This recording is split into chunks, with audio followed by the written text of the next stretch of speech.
quite a bit of bitterness coming from Team USA's coach Cheryl Reeves when she was asked pretty much any questions about Caitlin Clark. And she was asked if there was any second guessing from her on Caitlin Clark not making the team, and she very just spitefully says no. Doesn't elaborate on it, just says no.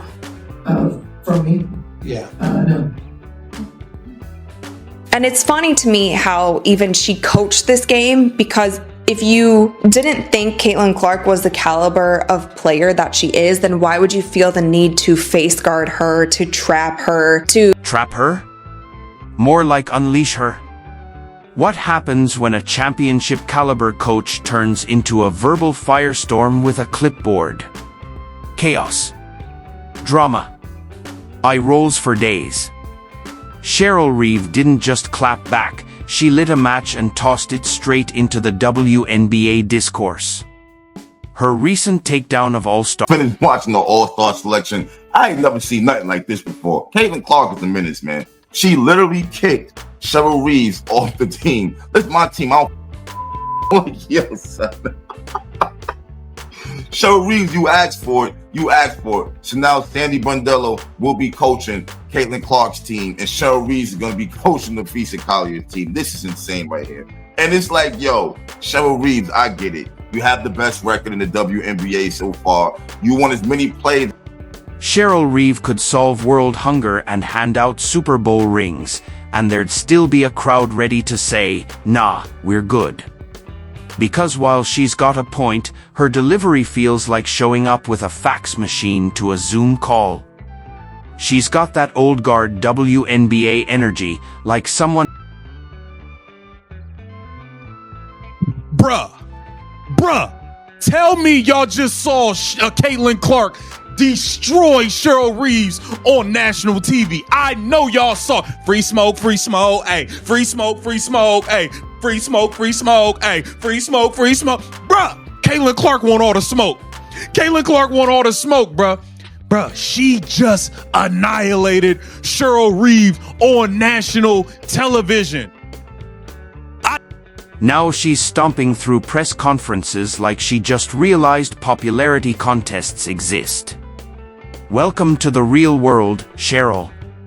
It's tough to hear complaints from a longtime power figure in the league when it comes off less like advocacy and more like sour grapes. Especially when it sounds like a Yelp review written by a coach who just got served. Reeves, man, she came out stating how not only herself, but her players were kind of upset about the coaches' votes for the reserves, for the All-Star. Now, the crazy thing about it is, she's going to be coaching Caitlin Clark's team. So, I don't know how that's going to work with her coming out and saying what she said. I mean... Yep, we're talking about them, the Indiana Fever. The same team with 3 All-Stars. The same squad that strutted through the Commissioner's Cup like they were headlining Coachella. And now Cheryl's emotional thermostat. The WNBA All-Star draft was fun between Caitlin Clark and Nafisa Collier, the team captains, picking the players, picking the rosters. But the most interesting aspect was the coach swap, because Clark traded Cheryl Reeve, who was the coach of her team, or was to be the coach of her team, to Collier for Sandy Brondello, the coach of the New York Liberty. Of course, Reeve is Collier's head coach for the Minnesota Lynx, so that makes sense. But the drama is going to come from Reeve having previously been critical on social media about the amount of attention Clark received relative. It's funny, complaining about media hype while adding to the media hype. It's like trying to put out a fire by tossing on gasoline and wondering why the flames got bigger. This isn't about fairness.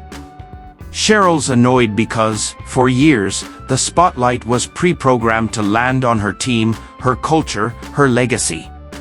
But now? That spotlight swung hard to the Fever, and she's squinting. This isn't disappointment. It's full-blown all-star envy. That kind of resentment shows up when your rival gets 3 invites to the big show and your squad gets a participation ribbon.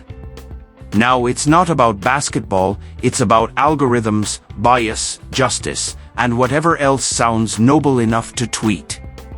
But let's be real, if her players were picked, we wouldn't be having this conversation. What really stung? Watching Indiana school her team in the Commissioner's Cup with actual stakes. It wasn't a close call. It was domination.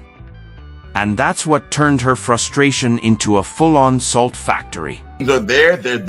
There's nothing no crying and whining is going to do about it. The same way you didn't give two shits about Caitlin Clark's fan base and all that. Don't nobody give two shits about your crying. You know what I'm saying?